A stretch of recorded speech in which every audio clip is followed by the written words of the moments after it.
And also So- having it at the back of your mind that you have a deadline. Yeah, there's this thing that creatives often say that it's not about the equipment.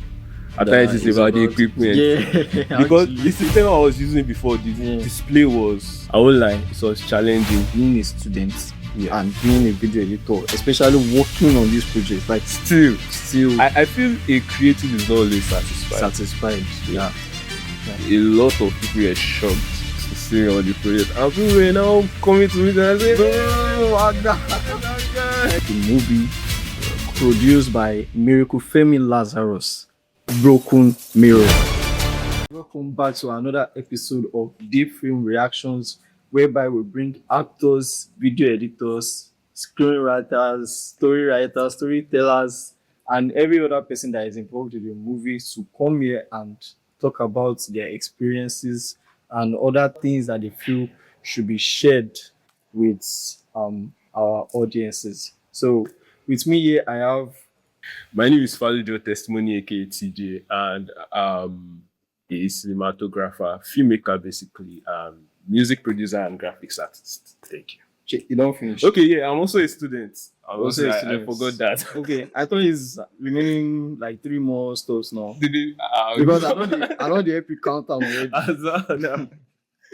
Today, the reason why we are here, we want to talk about the movie produced by Miracle Femi Lazarus, Broken Mirror. So we'll be talking about Broken Mirror 1 and Broken Mirror 2.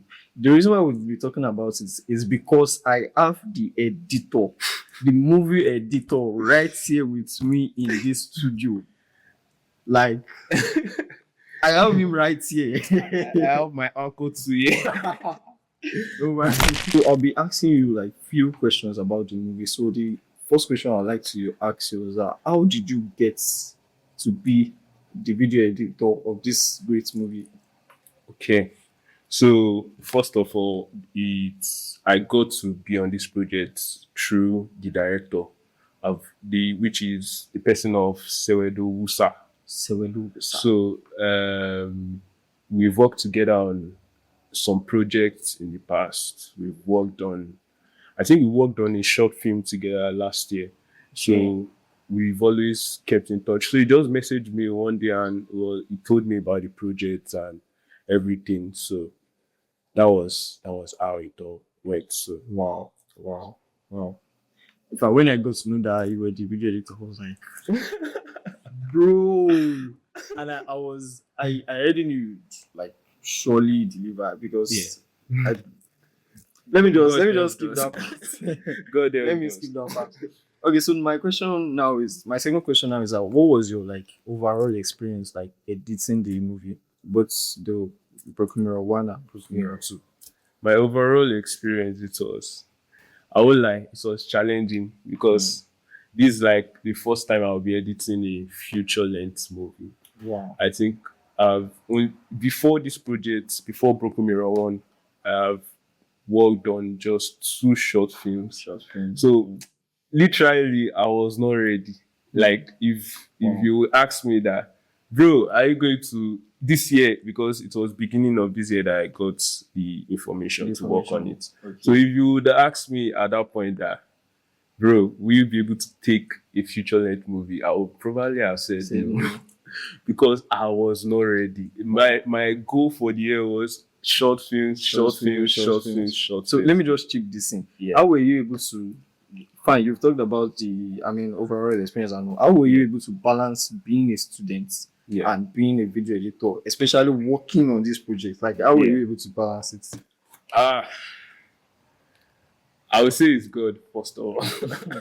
It's God that brings the balance because it's a lot. It's a lot. So you just need wisdom to be able to balance both together.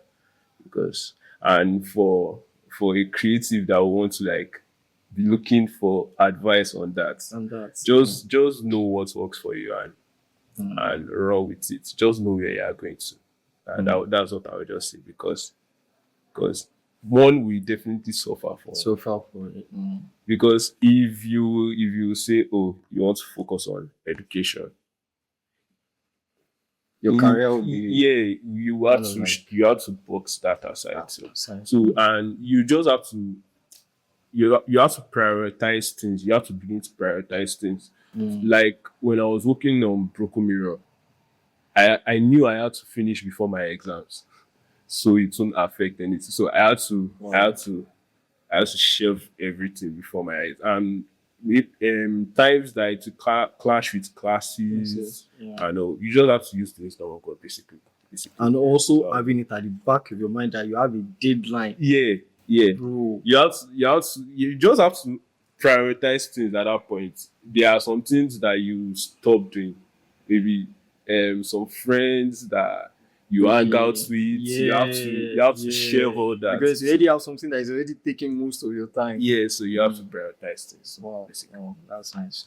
Okay, that brings me to my third question, which is seeing the comments of people when they posted, especially when the Filao was posted. Yeah. You see people's comments and like, what were you seeing those comments? Like, how was your reaction? Like, okay, how were you feeling? For Broken Mirror 1, a lot of people were shocked to see on the project. And people were now coming to me and I said, no, I know, right?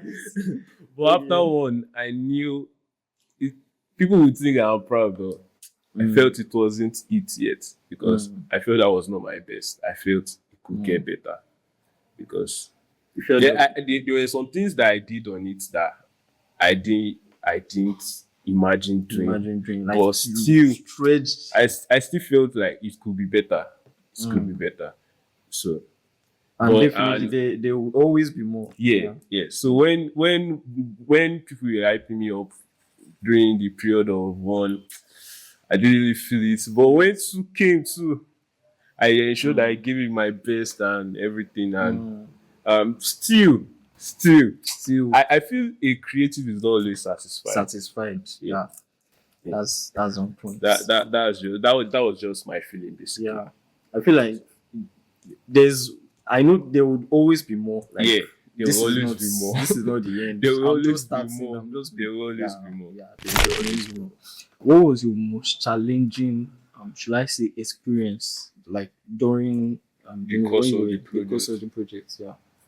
I think for one, the reason why I don't like to give excuses, first of all, but the reason why I felt more could have been done is because of the equipment I worked with. When I worked on one, I worked with a system with less specs, so I had to compromise a lot of things, especially quality. So I had to bring it down to 180p.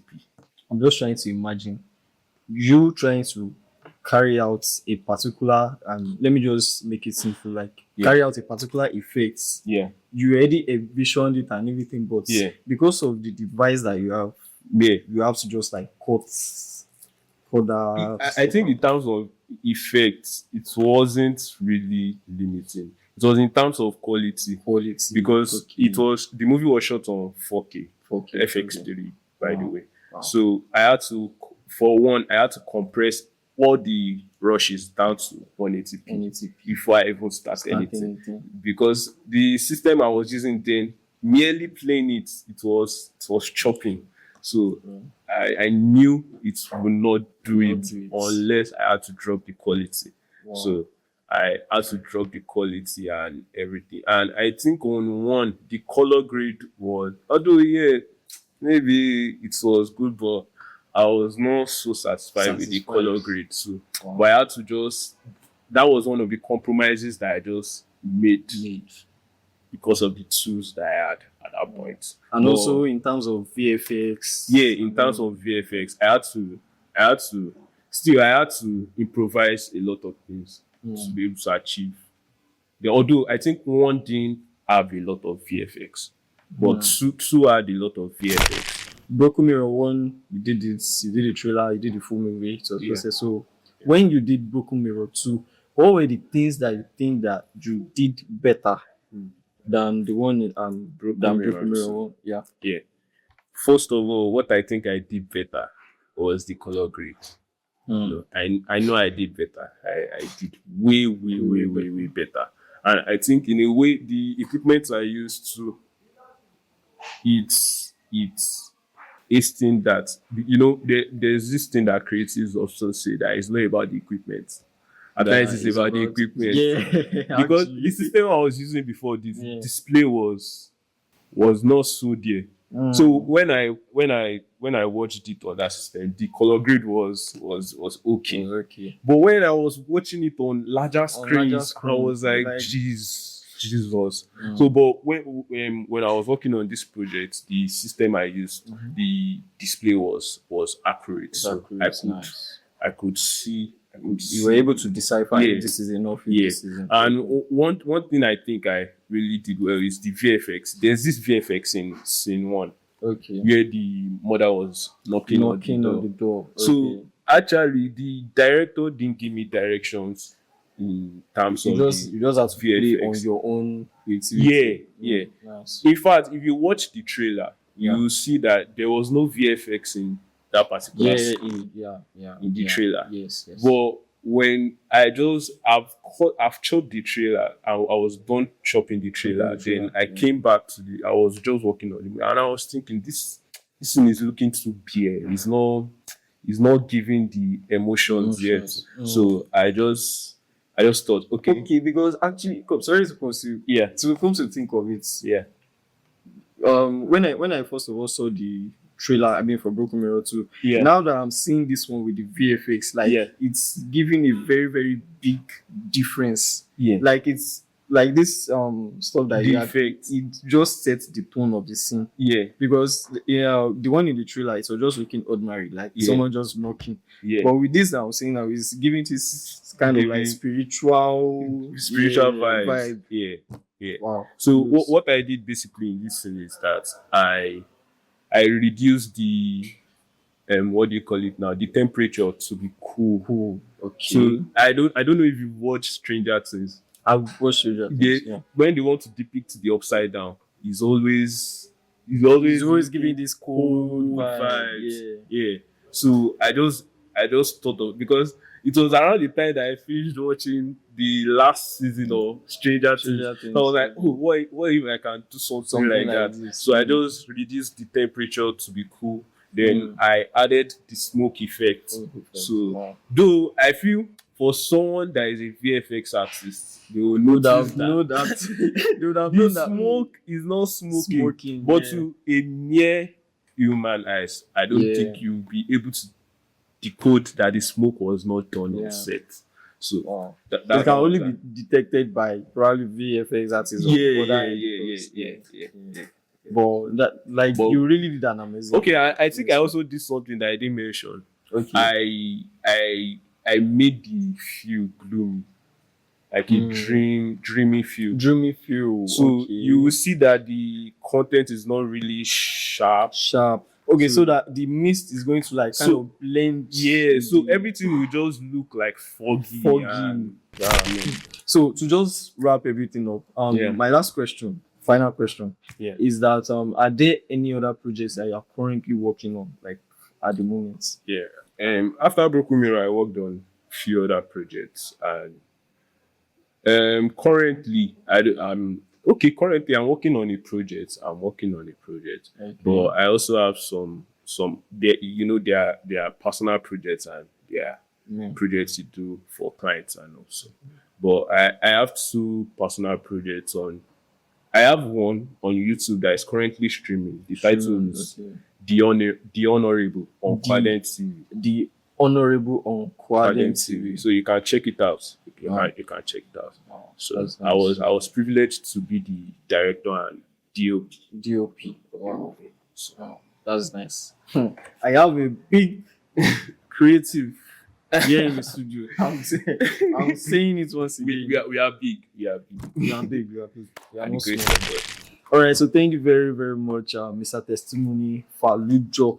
Yeah. Thank you very much. Thank you very much. It's so nice to have you here. It's nice having it's a great privilege having me here, honestly. Because a lot of people don't get to know the people that do things behind the scenes. So I see this as a great privilege. Wow. Thank you very much. Wow. Thank you very much for that. Yeah. Yeah. So this is it, guys. See you on the next episode. Peace out.